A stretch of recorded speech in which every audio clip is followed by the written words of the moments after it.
Okay. Hello and welcome to Macstaff Live. Are you a solo recruiter who's wondered about the benefits of split fee placements and just never really decided to take the plunge? Or are you someone who simply wants to learn more about the hows and whys of split fee work? You're very welcome to join us today here on Macstaff Live and learn more about collaborative co-opetition. I'm your host, Martin Crowston, and as always, I'm joined by Anthony McCormack, the MD of Macstaff Recruitment. Anthony, welcome. How you doing? Yeah, good to see you again, Mark. Good. Anthony's been running Macstaff successfully for 10 years now and is the solo director for the Employment Agents Movement, more commonly known as Team. He's been involved in hundreds of split fee placements worth hundreds of thousands of pounds with team colleagues over a number of years, so it's fair to say he knows his stuff. Anthony, you're in a much better position than me to welcome Kerry to today's broadcast, so please fire away. Yeah, it's an honour. We've only got Kerry Greenland, who many people will know if they're on from Team. So she's the founder, director of Vantage Recruitment in the East Mids, like a specialist generalist, I think. She's the Team regional director for East Midlands, previous Team member of the year, obviously. And also like the tech entrepreneur behind Quick Smart CV that's kind of saving recruiters time formatting CVs as well.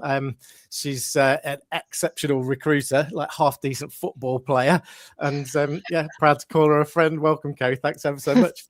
Thank you for having me. Wow, that's something to try and follow, isn't it? That's an incredible intro, Kerry, apart from the half decent football. Yeah. See me play. Kerry, before the knee blew up, I think. It's a pleasure to have you on. Thank you for doing it. Thank you. With us today. Right, but let's crack on. Let's start with the Team. What is Team? How long have you been in Team, and what can you tell us about being in that? Let's start with you, Kerry. Been in Team for around the 14-year mark. Started when I came back into recruitment after a gap of more than a decade. So things had changed quite rapidly from where I left it to where I joined it. And I was recommended by another team member to come along, see what it was all about. Went to my first meeting in the West Midlands with Philippa hosting, and really just it opened my eyes to a new way of working and gave me the opportunity to work alongside some really amazing recruiters that have got a lot more experience than I had certainly not been out of the business for so long, and just to get in and learn from them and just gain as much knowledge as I could. Anthony, do you feel a similar way? Yeah, 100%. I must be nearly 10 years as a team member now. Yeah. Happy like to kind of maximize my membership and kind of make the most of it, so I jumped into the idea of kind of team splits with both feet, and it's Team's been fantastic for the growth and survival basically of Macstaff. I'm just on their website right now for context of anybody who's not currently a member. It says Team is the UK's largest recruitment network for independent owned businesses, providing networking opportunities, shared resources and support to help members grow and succeed. It's that together everyone achieves more, like cliche, isn't it? But it's genuinely true. Absolutely. So you're both in a organisation which involves sharing information, collaboration. As small business owners, we all like to get our own little bits of information which we don't necessarily like to share with other people. So what was that like when you first started doing that, and how hard was it to take that first step? Let's go back to you again, Kerry, to start with maybe. It does turn everything on its head. You know, notoriously, it can be quite an aggressive business to be in. There's a lot of competition. There's a lot of fighting amongst other sort of recruitment agencies. I think everybody sort of knows about that. So it turns it on its head, and you have to think about the benefits of it. So at first, it was really difficult to start trusting and sharing information. But actually, for me, I was the one that was not in a position where I had lots of clients. So I was going out to other team members who were trusting me with their clients, with the candidates, with the job opportunities. So I guess that was easier for me to take on board, because I was having to sort of jump in and hope that people trusted me rather than the other way around. And then that trust builds, your relationship builds. But it is an interesting way of working, but it's it gains so much knowledge, and it gives you the opportunity to work on things that you wouldn't have. So it's not losing half, it's gaining half, which is great. Anthony, feel the same way? Yeah, definitely. It's like the whole is greater than the sum of its parts sort of thing. I grabbed a book, like as is my habit, isn't it? And this is from a talk that I went to with the APSCO lady. Her name's escaping me. It's going to come. Anne Swain, that's right, yeah. And she did a presentation called Co-Opetition. You know, this idea of, she was saying, like traditionally in recruitment, it's like, you know, it's ruthless, like Kerry was saying. It's, you know, it's not enough like to win. Is it like somebody's got to lose like badly, like the opposition's got to be like bleeding and defeated and things like that? And you know, her idea was that, you know, people are operating an ecosystem. You have your value net. So it's a you know, can we have co-opetition, which is a, you know, blend of competition and obviously you know, collaboration or cooperation. So I was like, yeah, ethos wise, you know, I want a piece of that. And then when I got the opportunity, because an old colleague bumped into me at the NEC, like Recruitment Expo, and kind of marched me up to the stand to join team, because I'd asked him so many stupid questions about how do you set up your own recruitment business that you know, yeah, basically I just haven't looked back. You do have to take the leap. You know, it's like anything, isn't it? You know, go on a date, start your business or whatever, you have to join in. It's like a gym membership. You get in what, you know, you get out of it what you put into it, sort of thing. But realistically, I think a little bit like Kerry was saying, I had nothing to lose. Really, I was fairly new back into the country, hadn't got like a, you know, a client list or anything like that, and you know, being able to jump in and do collaborations with other recruiters, you know, sped things up for sure for Macstaff in the early days. And also, you know, again, as Kerry was saying, it's like note to self, like, you got to raise your game here, Anthony, because there's, you know, there's some serious like recruiters in this network, and you know, rising tides kind of lifts all boats, sort of thing. Yeah, it's we've just had a message pop up from a guy called Simon Bliss, who I assume sort of knows his way around the team network a little bit. I've heard of him. It's only the chairman. Simon who? It's probably a good time to mention. Simon. If you do have any questions during the broadcast, please fire them away. And if we get some time at the end, we're very much looking forward to trying to tackle some of those questions too. So please stick them in the comments section, whichever format you're watching us on today. Kerry, yes, great to share the benefits of it. Do you know of people who just can't take that step? And what would you say to them as a member of team to try and persuade them to jump in?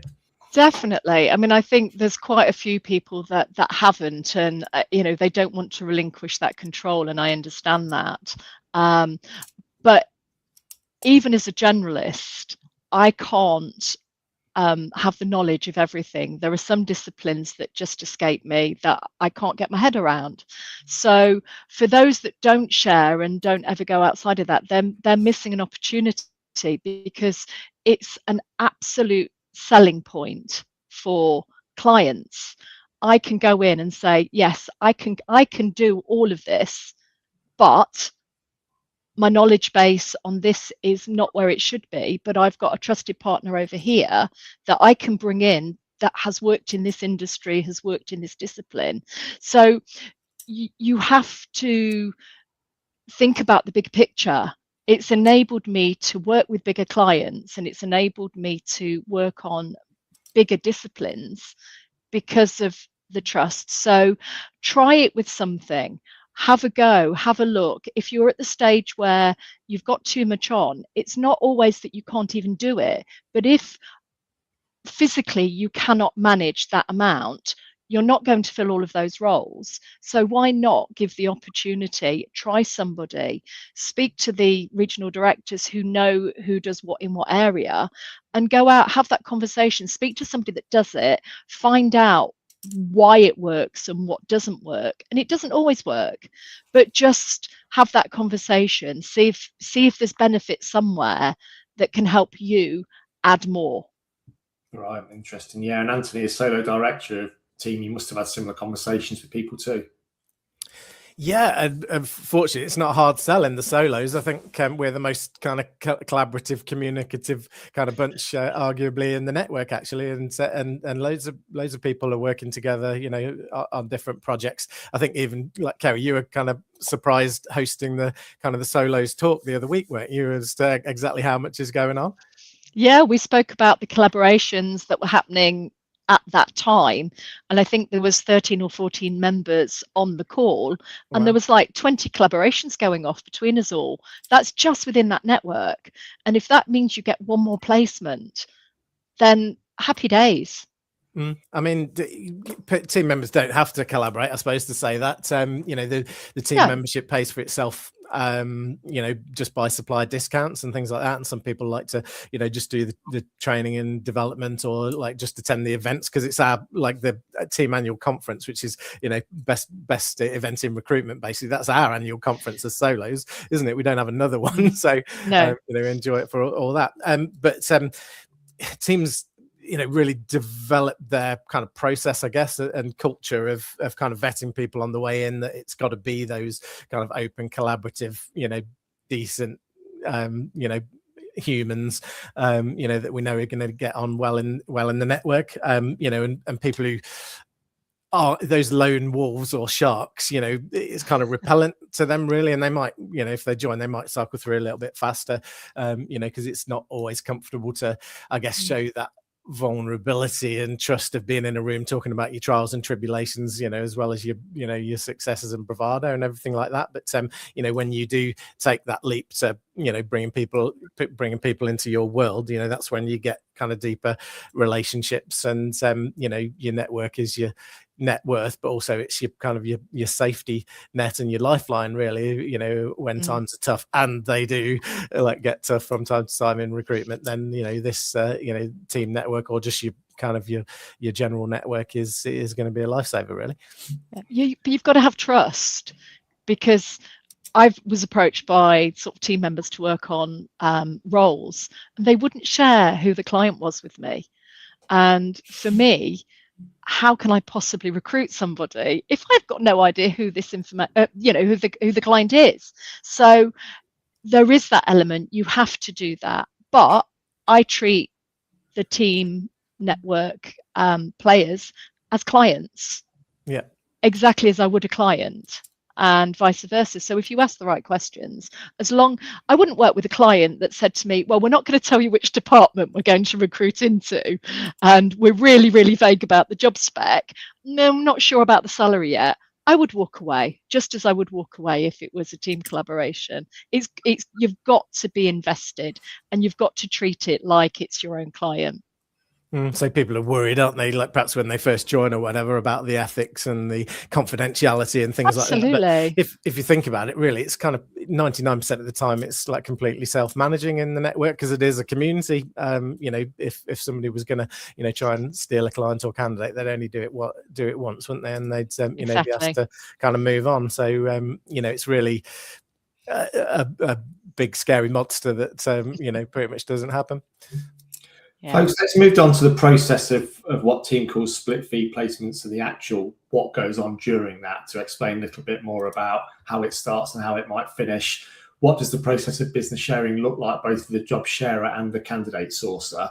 And Kerry, seeing as you're one of the few people who've done more split fee business than Ant, let's start with you on this. Give me another few years. Yeah, that's fine. You can catch me up. I don't mind. I think there's various routes.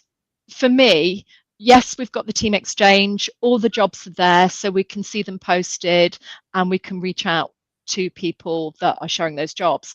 I think that's almost a starting point as well, because sometimes if they're already there might be one or two people working on them. So it is a good starting point, because it shows you who's sharing, in what industry and where. So more than just let's have a look at that job, actually go and have a conversation with that recruiter, because I don't want just the quick hit now. I want something for down the line, and I want to try and build up that relationship. So the exchange is a really good sort of first step to have a look, see what's going on, and then pick up the phone, make those calls. But also the meetings. that's where the magic happens. The conference, the biggest collaboration I did was meeting somebody at the bar at conference, and it turned out during COVID. So it was phenomenal, once in a lifetime opportunity. And we split over 250 jobs in a period of 15 months. It was crazy. But that wouldn't have happened if we hadn't have gone and had that banter at the bar and kept in touch. And we didn't actually share anything for a couple of years. But when the time came, she reached out to me, and that's where it started. So it's the relationship, and get talking to the people that you can work with. And it's not necessarily about who the best recruiter is. It's about who you can work with and who works in the style that you work in.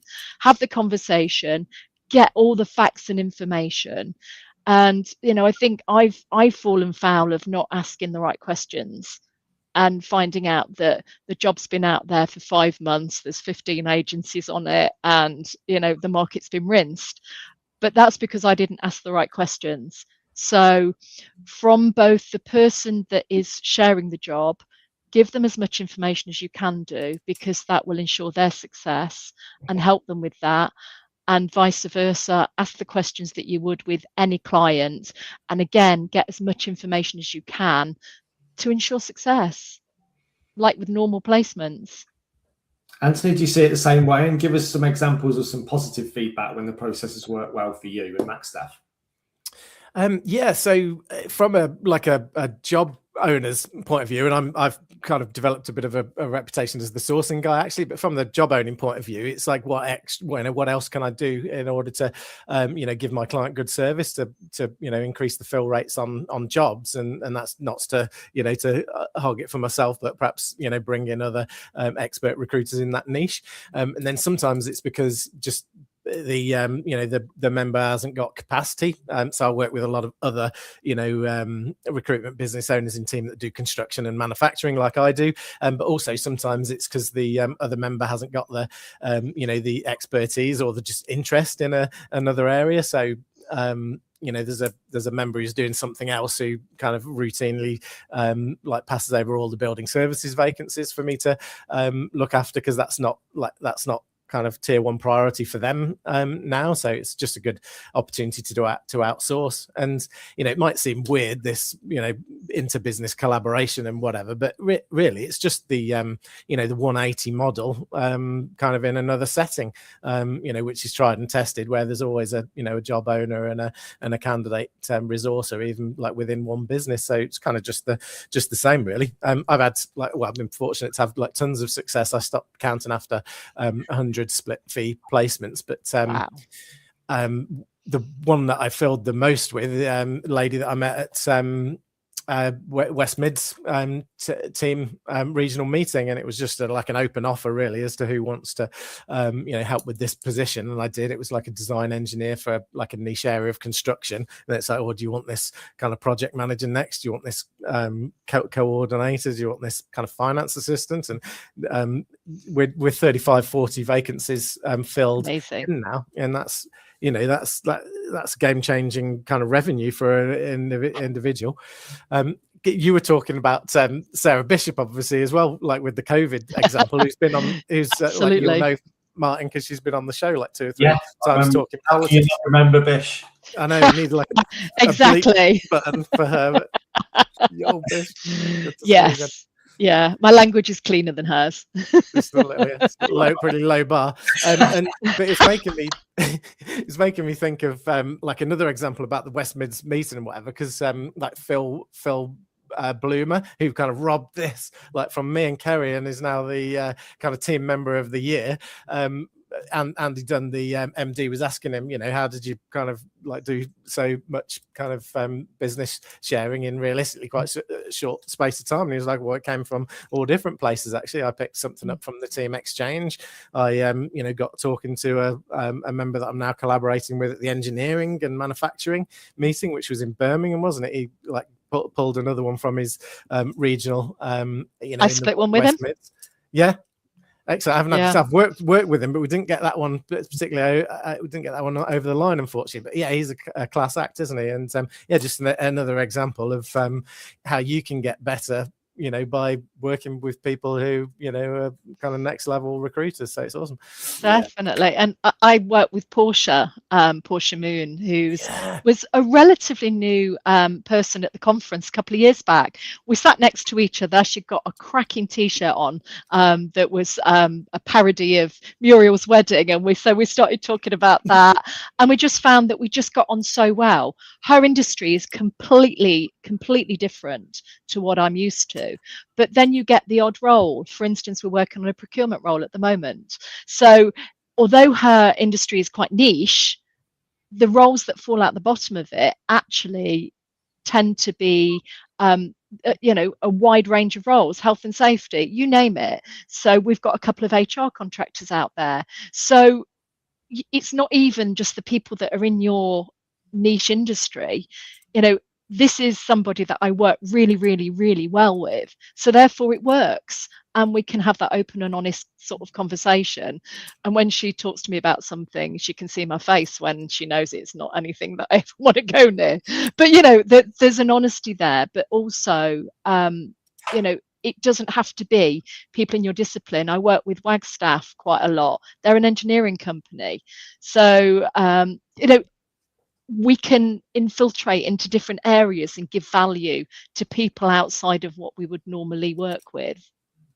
Yeah, Kerry, sorry, go on, Anne. Go ahead. And one more example, just because it's one of my favorites actually as well, like the fact that there's the network that you can use as, you know, people to assist you, like you know, it allows you to be agile and kind of scale up and scale down, whereas you wouldn't necessarily hire a bunch of people, but you know, you can go out and win bigger projects. There was like John Doherty, won't mind me sharing because he has publicly before anyway, runs ATP, brilliant kind of business in tech, or standing for all the people, and he had a big aerospace client and got an arrangement where he was managing the recruitment of like up to, I think it was 50 different kind of categories of engineers.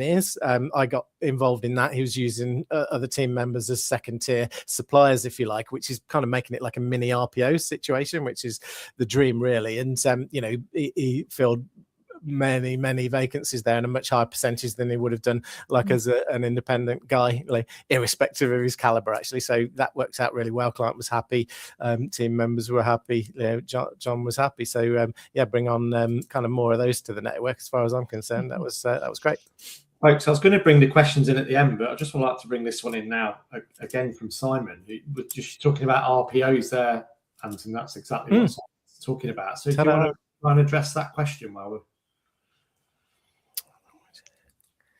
Yeah, haven't got round to it yet, Simon, to be perfectly honest. I'm not a massive business developer, but I know that people are selling, you know, team membership as a way of, you know, getting that broader expertise and increased capacity. If there's other kind of success stories, yeah, let's hear them in the chat. I think to some degree that does happen and is happening. I know there's a couple of team members that are engaging with 2 or 3 different recruiters in different disciplines and actually taking them to meetings with clients. So the offering from the very beginning, it's very upfront, it's very honest, but actually this is the person that we need you to deal with for this area, and you know, let's look at this section over here. So you know, the question is always, can you recruit it? Yes, we can. Be like, is that Bob the Builder? But but yes, because if we bring in people that are experts, I've often taken other team members either to virtual meetings or to in-person meetings. And I've actually been a part of a team meeting, a meeting where we've gone into other clients and I've been an extended part of that team. So I guess in reality, that is a mini RPO, because they are managing the process, but then filtering down into the different disciplines as needed. So yes, it happens, it works, and I'm all for it. I do it wherever I can do. Yeah, and that's recruitment process outsourcing, I believe, Mark, for any kind of recruitment bods on the call. And kind of next level then as well, isn't it? Whereas a team or team members like bid for work as a JV, like a joint venture. It take a bit more organisation, maybe to speak to one of our kind of gurus, like from like North Star People or whatever. But yeah, that'd be a really good way to compete genuinely against the big boys. And actually, sorry to dive in, but I'm speaking with another recruiter, Francesca, and she and I both share a client of old, because we worked in a similar sort of discipline. So at the minute, we're looking at how do we tackle that? How do we go in and give a better offering? And we're looking at a joint sort of, hopefully a joint meeting to go in and see them, so that we can then share. They know that we both work together. They know we both have sort of dealings with that company. So rather than fight against each other, we're like, actually, she tends to work on this area of the business, I tend to work on this, but actually, why don't we then look at the whole platform and see what we can do to increase what we do? We've got the knowledge of and sort of the backstory of the company from years and years and years, and we know the managers and we know how they operate. So why not use it as a joint venture and see if we can all win? Yeah, I'm going to stay with questions just for a second, because we just had another really good question in from David Shelton on LinkedIn there. I only joined in March, but what advice does Kerry and Ant have to raise your profile quickly in order for other members to be aware of you and collaborate? Thanks, David. Ant, do you want to try and answer that one for David? Yeah, and it was the same when I joined as well, except I guess the communication is better in terms of the active WhatsApp groups now, and there's the team exchange, which gives all the clues basically as to who does what. But it's like, yeah, do a bit of everything, I guess, and be yourself and be proactive. It's that gym membership analogy that you get kind of out of it, what you put into it, sort of thing. So it's just trying to do that kind of know, like, trust ascendancy, like as quickly as possible, because people will only work with you, when they know you, like you, and trust you potentially. Which is going to look like, and I know you did go to company conference, so hopefully that was fun and but productive as well. But it's go to the regional meetings, attend the online drop-ins, do the the specialism stuff, attend conference, and just, I guess, it's like, it's the old classic, isn't it? It's like, seek to add value like first before you kind of look for something in return. So you might kind of learn about the businesses and the challenges of the partners, and just offer advice or solutions whenever you can. Because if I ever do kind of spec a candidate, like pretty rare to a team member, it's because I've got the kind of the knowledge as to exactly who's going to solve their clients' business problems, and hopefully that helps. Yeah. And grab a virtual coffee. I speak to probably between 5 and 10 team members a week. Right. Just not necessarily for any particular, sometimes for an agenda, but just for grab a coffee and just have a quick half an hour chat, or just to see what falls out the bottom of it. And it's actually amazing what happens when you do things like that. Just very briefly, Kerry, on the back of that point and on the back of David's question, Tom Bedford's just said the same thing, really, that he's been a member since April and he's already building some great relationships with solos, which is proving very beneficial. So thank you for that, Tom. Tom's super active and kind of really useful on the WhatsApp chats as well. Exactly. So team's better with you in it, Tom, and David, of course. Yeah. Okay, we're pushing time. I just want to finish with 2 more questions. You spoke earlier, Kerry, about the fact that not everything works perfectly. So have you been burnt in the past, and how do you mitigate those situations? I suppose to jump in before like Kerry speaks as well, like and thanks team for hosting. Like, any horror stories are like normally just general recruitment where shit happens basically. Like, team are excellent at kind of creating the ethics framework and kind of managing that. So when anything's gone badly, it's not necessarily, let's assume it's not within team members either. Carry on. To be honest with you, I've had hundreds and hundreds of successes. I've had 2 or 3 that have perhaps not gone to plan.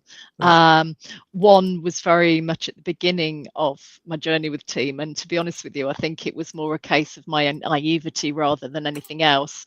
But it was some contracts that I helped work on that was a temp contracts. It took a few months to get paid, and I think that was an awkward situation, but it got resolved and everybody was happy.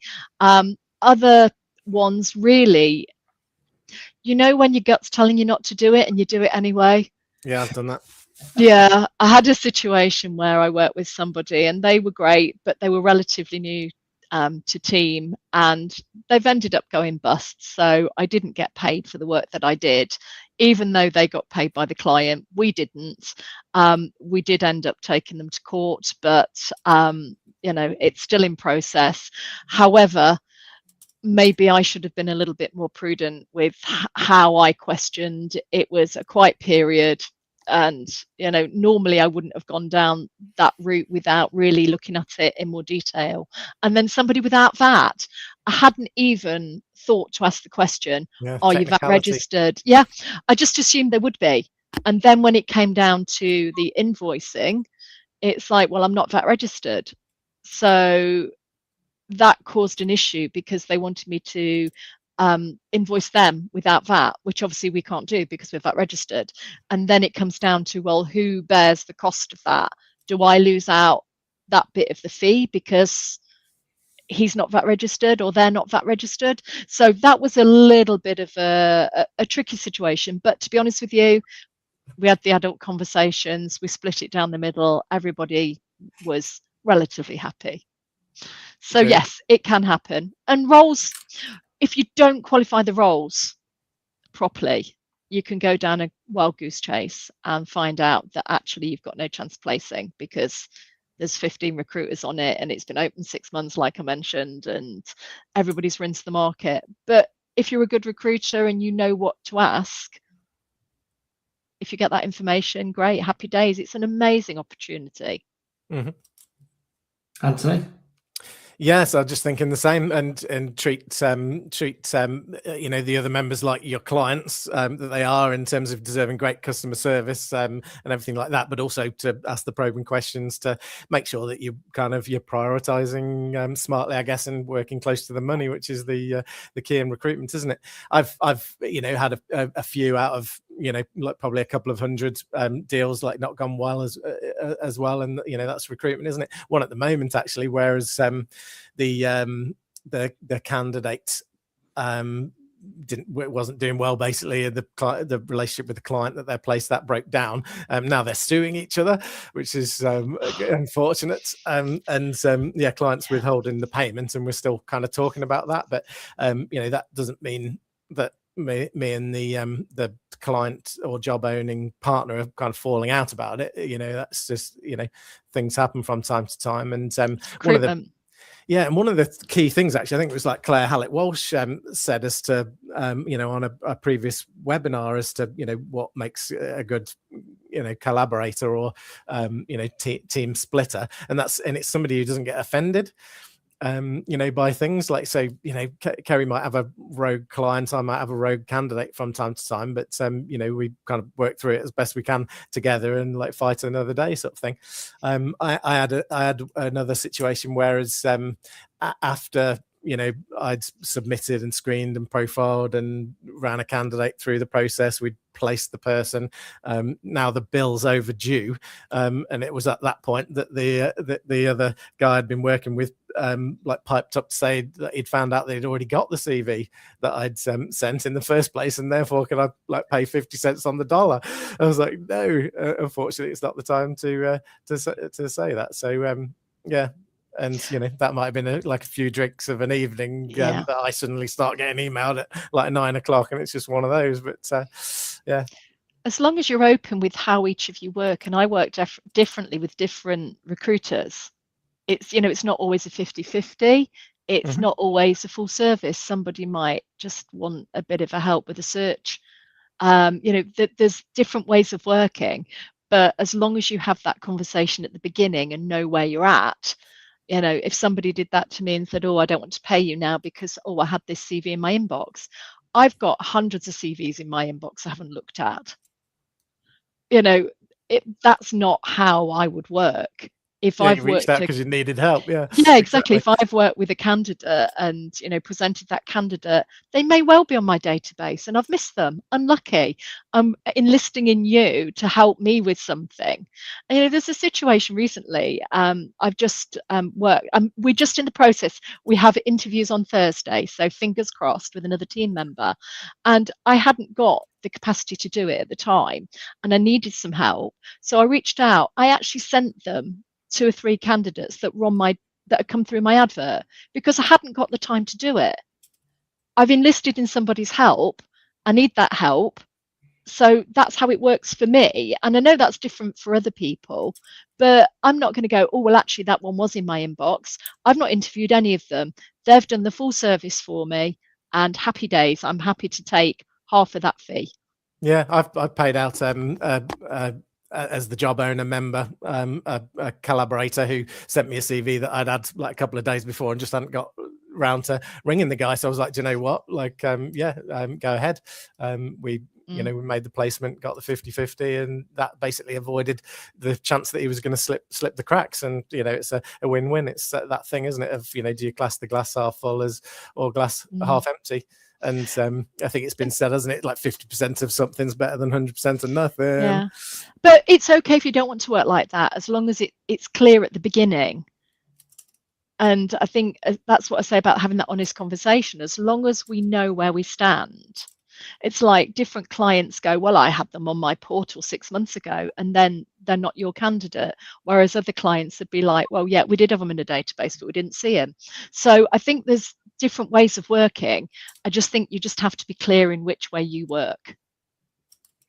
Indeed. I think listening to you both speak really exemplifies that, what can be found out by talking to each other, because you're just talking about loads of different situations and both chipping in and finding out, and shows the benefits of getting together in an organisation like team, I suppose. Tom's there's always somebody you can ask with any problem or query you have, isn't there? It's like the WhatsApp groups, like bing, bing, bing, like for all that as well. Yeah, and you guys do a solo community drop-in, right? The benefit of like that as well is being able to chat to people and find out what's going on or ask any questions. Yeah, fortnightly, Fridays at 11. Next one, 7th of August with moi. Okay. Perfect. And Tom just said about you don't have to work on everything, and I agree. Don't just work on everything. You can say no if you're not comfortable with an element of it. You know, I've turned down quite a few roles with recruiters within the team network, and they're phenomenal recruiters, but it's either not the right time, I can't give it my time, or I work in a different way, and that's fine. It's not an issue. Funnily enough, and don't get offended, people. It's a Tom. You all. David just pop that into the comments section as well. You know, similar sort of. Yes, absolutely. Is like Uber recruiter. Yeah, exactly. And that's it. Find your tribe. It's not necessarily about the best recruiter, although that does help, but it's about the recruiter that works in the best way for you. Yes. And there's recruiters out there who I think are phenomenal, but I work in a different way. That's fine. Not a problem. Yeah. We've gone way over our time, so let's just finish on a positive note. Are there any wider benefits of engaging in a network such as team, apart from what we've spoken about today? Let's start with you, Kerry. Oh, crikey, where do we start? As a solo, not feeling like you're on your own. I've got a part of a community.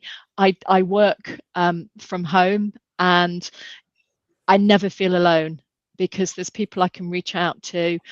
We have an accountability group with a couple of recruiters where we do keep each other on track, or just have a whinge or a giggle. So it's the wider community for just feeling like you're part of something bigger. There's always somebody there that can answer anything that you need help with, and you know that you can have a giggle with. But that, I mean, job boards are always good if you can get a bit of a discount, but I think just the fact that you're part of an environment of people that want to do well, they've all got the same thing in mind. We all want to do well at business, and there's always people that you can call upon. Anthony? Two quick technical points that probably Andy Dunn would kill me if I don't mention as benefits of being with team. We've now got a whole suite of contracts and terms of business.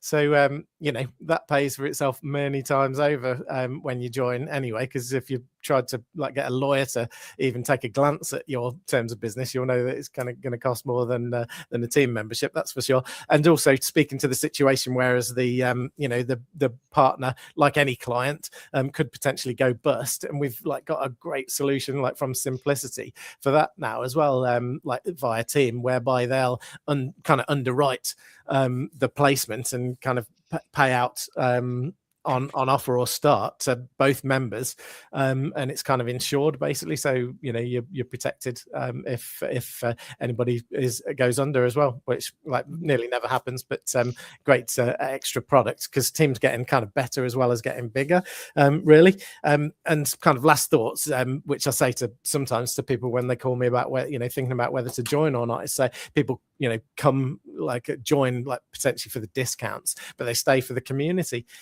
So it's that network community. We don't say family, that's a little too cliche really, but it's kind of getting there.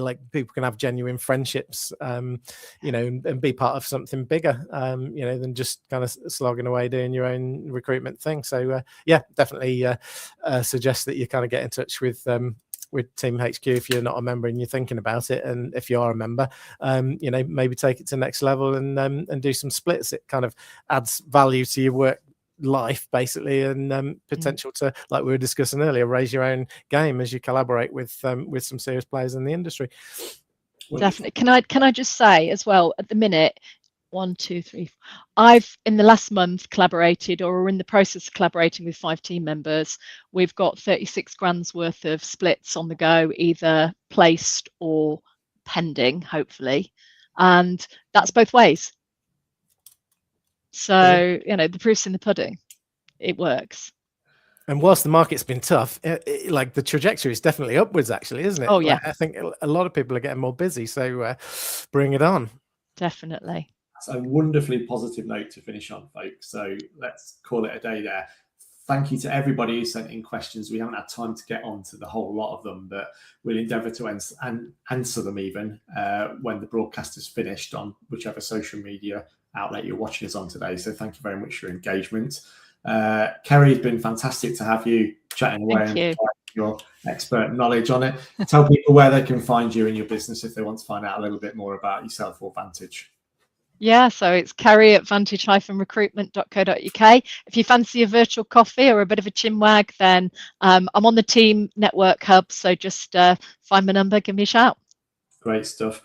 If you'd like to find out more about Macstaff, please visit the website, www.macstaff.co.uk. Thank you for watching us on YouTube today. Please subscribe. There's loads more stuff we've done on there about the recruitment industry, so have a look at that. Give us a follow. And if you're a school leaver just looking for A-levels or GCSE results and entering the marketplace, Anthony's written a book called Job Search, Job Done, which you can buy on Amazon. So please have a look at that. Of course, yeah. Anthony, Kerry, thank you very much for your time again. Thank you, everybody, for watching us here on Macstaff Live today. And we'll be back soon. Until then, from me, Martin Croson, and our 2 wonderful guests, Kerry and Ant, bye-bye. Thanks very much. Thank you for having us. Bye-bye.